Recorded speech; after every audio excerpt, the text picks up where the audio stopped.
Hello YouTube, welcome to day 220. Today, we're back at a live thing. I'm going to talk to you all about how to properly run your dragons. Because as far as I've ever really been able to tell, there's only been like a handful of people who have ran dragons correctly. Because dragons, by all accounts, should have more treasure than what the DM is going to allow them. And that's a problem in and of itself, and I'll give my solution whenever we get to that point. However, when you're running a dragon, especially with my friends, we run dragons because all of us have soloed a adult or adolescent at the very least of a dragon, more infamously known by my one friend Curtis. We call him the Dragon Slayer. There's a video on here somewhere explaining exactly why we call him Dragon Slayer. But when you're running dragons, you have to take account of a lot of things. Number one, it's age. If it's younger, it's gonna be doing more stupid shit that's gonna make you go, why are you even trying this? And it's because they're younger, they're more arrogant than their ancient counterparts. Ancient counterparts are still old, arrogant, and like more clever at least. Because at this point, they've made it to being an ancient, and that means they've built up over their time as a wormling, an adolescent, an adult, and then finally an ancient dragon. They've built up not only connections with possible royalty or evil cults, or even started their own cult, or have even got other dragons that they have also like gotten in league with. There's so many things to make a dragon challenge that much more challenging. In particularly, you can make an entire adventure just straight up robbing a dragon. No shit. Because they're supposed to have multiple layers of like, I keep some money here, things here, keep this one extremely valuable artifact here that I know is going to be taken eventually, but I'm going to have some fun with the people who try. All in all, dragons everywhere have got multiple layers, separate from their main layer. And their main layer is supposed to be extremely big, extremely challenging. From even the terrain, where you have a black dragon that lives in the swamp, trying to sneak up in the swamp is almost impossible. And then green dragons that live in the forest that pretty much have everything under lock and key, might even have connections to dryads, who the hell knows. Because dragons are just that kind of extremely powerful creatures. They are actual forces of nature whenever they really want to be. Not as much as a Tarrasque. A Tarrasque is the apocalypse. The apocalypse made manifest. There is nothing to be bartered with. You can barter with dragons. You cannot barter with Tarrasque. But yeah, or it's the alpine slopes of a white dragon just chilling in the actual like highest peaks of the world that are probably like relegated. Those highest peaks are going to be the ancient dragons. That's where they're going to stay. Or maybe in the southern poles. And then we have the red dragons. The red dragons, by far the most popular one, because red dragons are fire-breathing dragons. Everybody loves to have the fire-breathing dragon like trope. And granted, it is pretty cool. But they're going to be living in mountainous terrains, the ones that aren't that cold. And you can have it go deeper in where it's like actually pulling lava. And the amount of cool things that you can do with dragons that my friends, at least, we know you can do these. But again, I'll give it another reason in just a moment of why we just throw them out for like rule of cool. Alright, so whenever you're going to go fight a dragon, you gotta take account of the terrain, not to mention all the traps and everything they would have placed in there, not to mention it has an on-call something or other. These are dragons. These are ancient creatures clever enough to make it to like uncountable years, uncountable power, they're gonna have some fun things. And as a DM, that's gonna be something you're wanting to play with. Just like, okay, so ancient dragons and chromatic dragons in general, they can make guard drakes. And that's a whole nother thing too.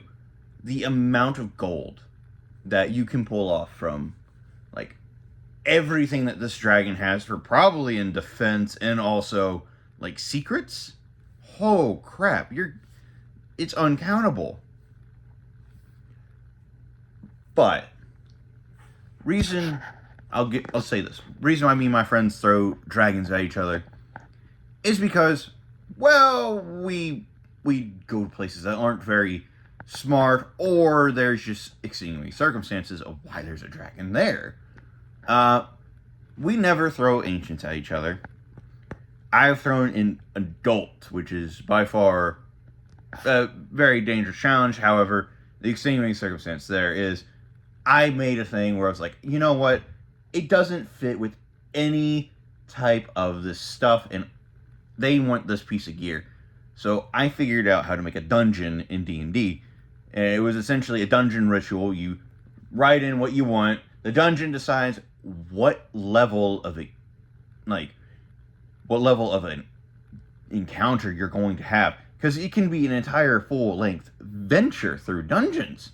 Because I made it like, okay, so they wanted something like a dawn sword.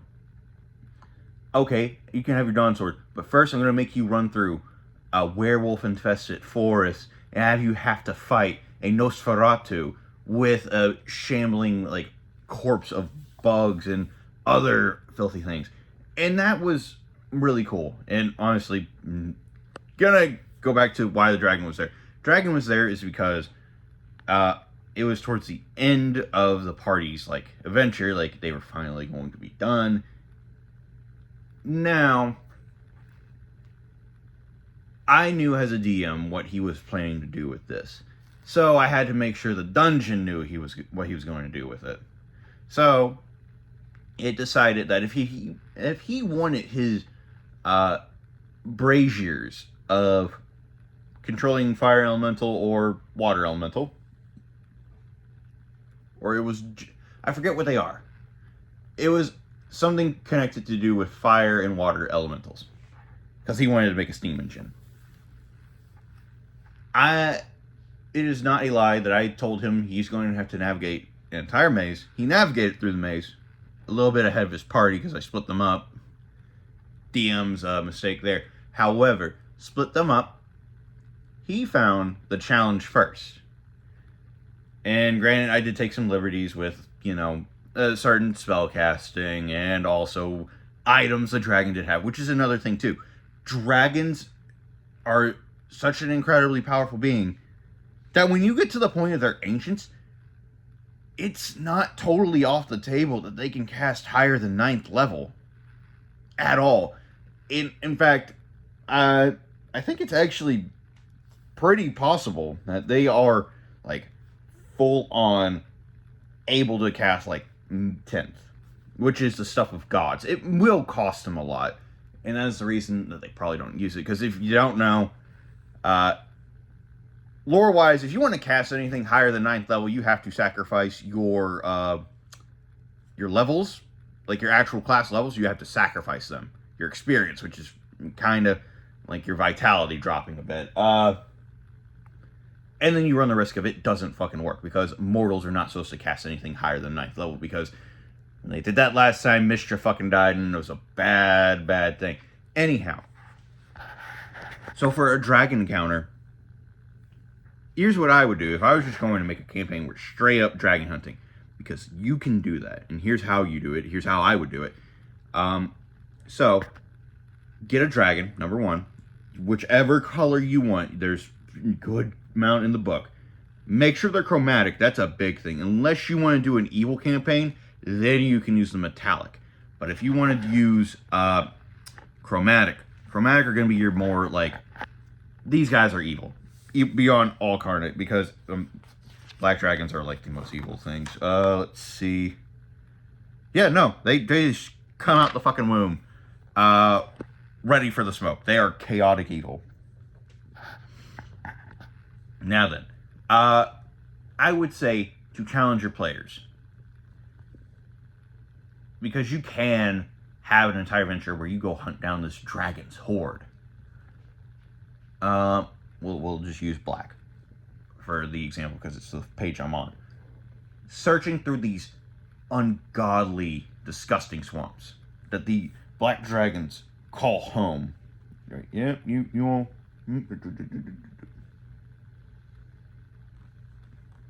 Wait, do you all call these fucking swamps? Hold on, might have lied.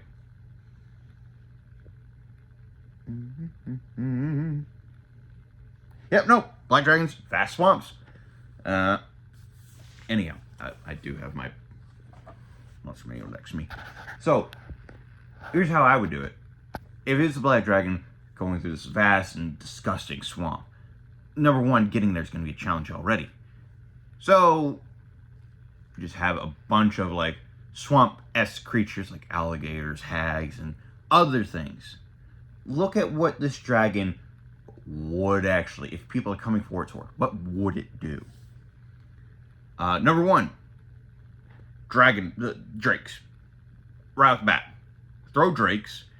Don't have them just like watch the party or fight them immediately. Drakes take after their masters. So, number one, it's not at all out of the possibility that there are cultists with levels. You can throw leveled characters at your party with these drakes as extra. They follow their master's like moral alignment. And if you really want to, you can say there are drakes just all over this place. Because as far as I'm aware, there is no limit to how many the dragons can actually make. It's only due to scales and a certain magical cost. But if they're ancients, oh yeah, they can do whatever the fuck they want. Which is another thing. I would not let a low-level party go attack ancients. For my group, I would say 10 to 13 would be the levels that they would need to go hunt down a ancient dragon. In normal party, I would say like 15, 18 would be like probably an okay challenge for them to go hunt down a ancient. But anyhow, you just line up even before they get to the lair. And then when they get to the lair, they're gonna have to go in to, what is it? These guys, yeah, they have vast lairs. You know what? Fuck it. He's an ancient dragon.